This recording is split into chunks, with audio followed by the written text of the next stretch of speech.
In the remote barrios of the Philippines, mothers tell their children a warning passed down for generations.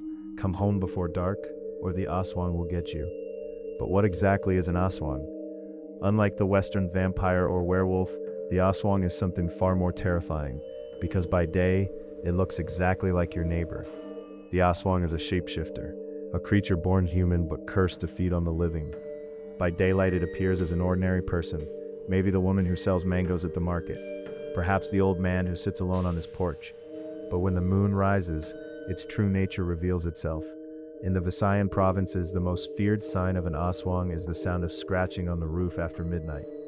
The creature has a long, hollow tongue like a needle, which it extends through the bamboo slats of a roof to drink the blood of sleeping victims. The Aswang prefers pregnant women above all, feeding on the unborn. They say that if a pregnant woman feels a sudden chill and hears something moving on the roof, she must stay awake until dawn.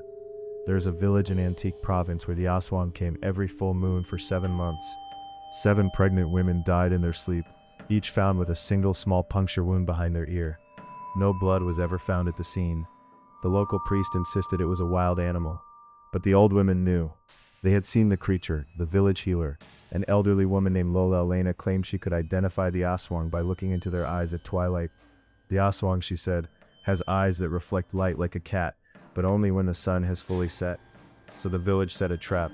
They gathered at dusk in the town plaza, all 47 residents, and Lola Elena walked among them as the sun dipped below the horizon.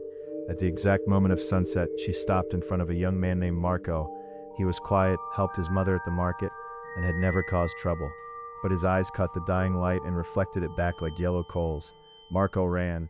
The village chased him into the cane fields, but by the time they reached the clearing, what they found was not a man. His body had contorted, joints bending backward, skin turning gray and slick, his mouth unhinged like a snake, revealing rows of needle-thin teeth, and from between his lips, a long black tongue extended, writhing like a serpent. Lola Elena stepped forward with a bundle of garlic and holy water. But Marco was no longer Marco.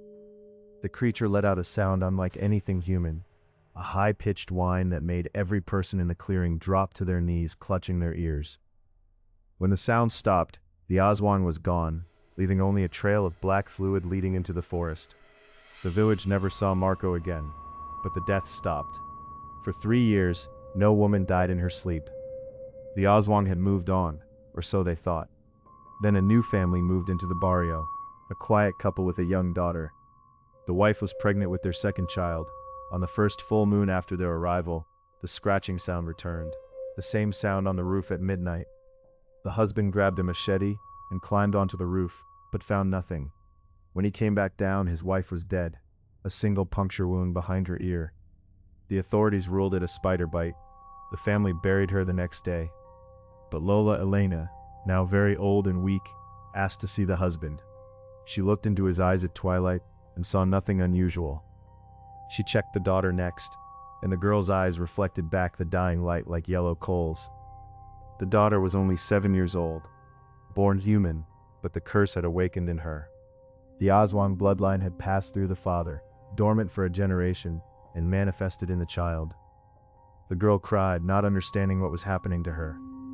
Lola Elena faced an impossible choice.